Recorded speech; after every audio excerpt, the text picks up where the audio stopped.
세상은 기독교에 대해서 한 가지 의문을 갖게 되는데요. 기독교에 대한 오해 중 하나는 기독교가 내세적이라는 것입니다. 죽은 이후에 천국 가면 그 문제만을 이야기한다는 것입니다. 물론 우리는 예수님을 영접하면 바로 우리가 천국에 갈 수 있는 그 신분을 얻게 됩니다. 성경은 분명히 이 부분을 약속하고 있습니다. 그러나 성경은 더 많은 양을 통해서 현실을 살아가는 우리에 대해서 이야기를 합니다.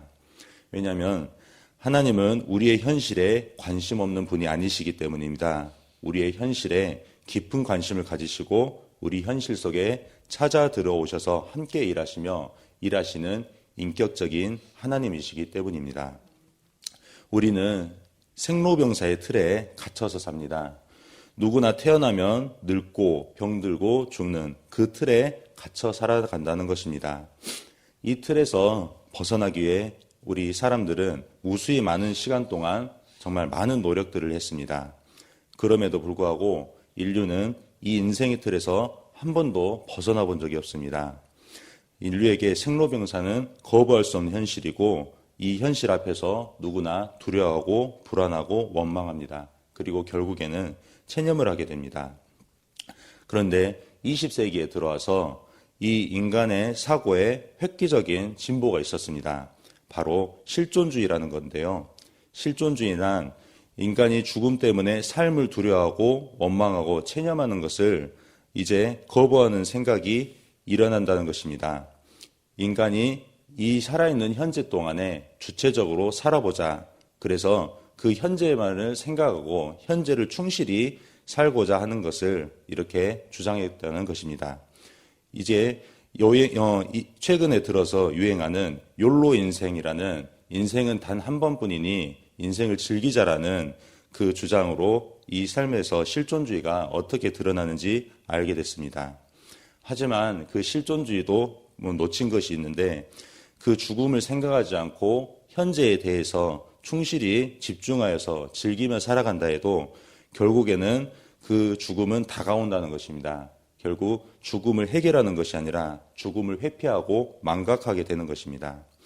기독교는 절대로 이 죽음의 현실을 회피하거나 외면하거나 도피하지 않습니다. 정면에서 그것을 다룬다는 것입니다. 그래서 성경 중 기독교를 가장 잘 설명하는 로마서라는 성경은 구원자이신 예수님의 필요성을 설명할 때 우리의 현실 문제와 그 현실 문제의 구원자로 예수 그리스도를 소개하고 있습니다. 로마서는 사람의 현실 문제, 태어나면 늙고 병들고 죽는 생로병사의 문제를 우리에게 이렇게 말씀하십니다. 로마서 1장 18절 말씀입니다. 하나님의 진노가 불의로 진리를 막는 사람들의 모든 경건하지 않음과 불의에 대하여 하늘로부터 나타나나니, 불의로 진리를 막는 것에 대한 하나님의 진노 때문이라는 것입니다.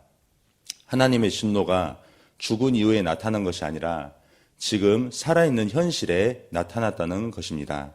그러므로 우리는 하나님의 진노가 나타나는 현실에서 구원받아야 된다는 것입니다. 하나님의 진노가 사람의 현실에 어떻게 나타난다는 것입니까? 로마서 1장 28절 말씀입니다. 또한 그들이 마음에 하나님 두기를 싫어하며 하나님께서 그들을 그 상실한 마음대로 내버려 두사 합당하지 못한 일을 하게 하셨으니, 하나님께서 사람들을 내버려 두셨다는 것입니다. 어떻게 내버려 두셨습니까? 그들이 마음에 하나님을 두기 싫어하니 그 마음대로 어떻게 살아가는지 한번 경험해 보라고 내버려 두셨다는 것입니다. 하나님을 대적한 것에 대한 하나님의 진노는 우리를 감옥에 가둬서 벌을 주는 것이 아니라 우리가 결정한 현실 속에서 어떤 결과를 나타내는지 살게 하심으로 그것들을 어떻게 우리가 만들어내고 어떤 결과가 나오는지를 우리로 하여금 바라보게 하셨다는 것입니다. 그럼 하나님께 대적하고 우리가 선택한 결정이 무엇을 만들어내는 것입니까? 우리가 매일 뉴스에서 보는 것들입니다. 끊임없이 일어나는 전쟁과 폭력과 또 부패와 또 다툼, 여러 가지 말로도 언급할 수 없는 사건, 사고들이 매일 가득합니다. 추악한 인간의 모습을 보고 있고 부패하고 비참한 인간이 만들어낸 현실을 우리는 보고 있습니다. 인류 역사가 계속해서 이렇게 흘러가고 있다는 것입니다. 그런데 이 모든 것이 하나님을 대적하고 우리가 선택한 결정이 만든 세상이라는 것을 부인할 수 없다는 것입니다. 우리의 현실과 세상들은 인간들끼리 만든 결과입니다. 하나님을 외면한 인간이 그렇게 선택하고 만들어낸 세상에 대해서 우리가 스스로 사랑하고 스스로 연합하고 스스로 평화를 이루고 양보하고 섬길 수 없다는 것을 우리가 계속해서 바라보게 됐다는 것입니다. 그래서 인간이 선택하도록 내버려둔 현실은 하나님의 진노의 현장인 것입니다. 그렇기 때문에 우리에게 구원이 필요한 것입니다. 하나님께서는 그럼 우리를 어떻게 구원하셨다는 것입니까? 로마서 8장 3절 말씀 메시지 성경으로 읽겠습니다. 하나님께서 자신의 아들을 보내셔서 문제의 급소를 찌르셨습니다. 그분은 우리의 문제를 자신과 동떨어진 문제로 취급하지 않으셨습니다. 그분은 아들이신 예수 안에서 친히 인간의 처지를 떠맡으시고 진창 속에서 씨름하고 있는 인류 안으로 들어오셔서 문제를 영단번에 바로 잡으셨습니다.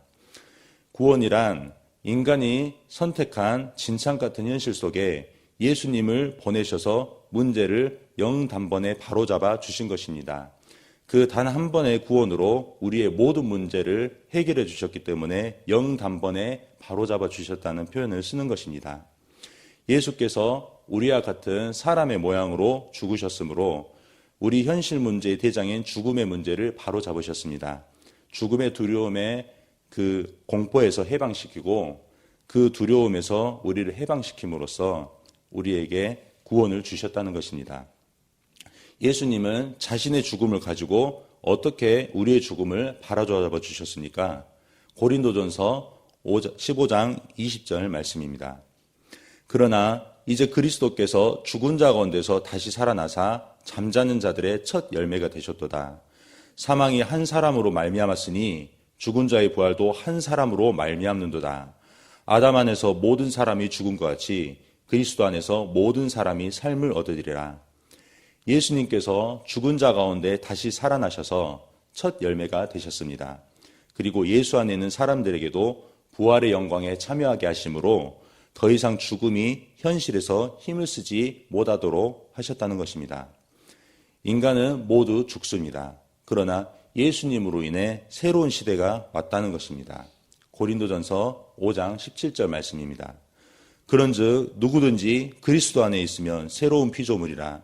이전 것은 지나갔으니 보라 새 것이 되었도다. 이제 새로운 시대, 예수 시대가 우리에게 시작되었고 우리가 그 예수 시대, 구원받은 시대를 살고 있다는 것입니다.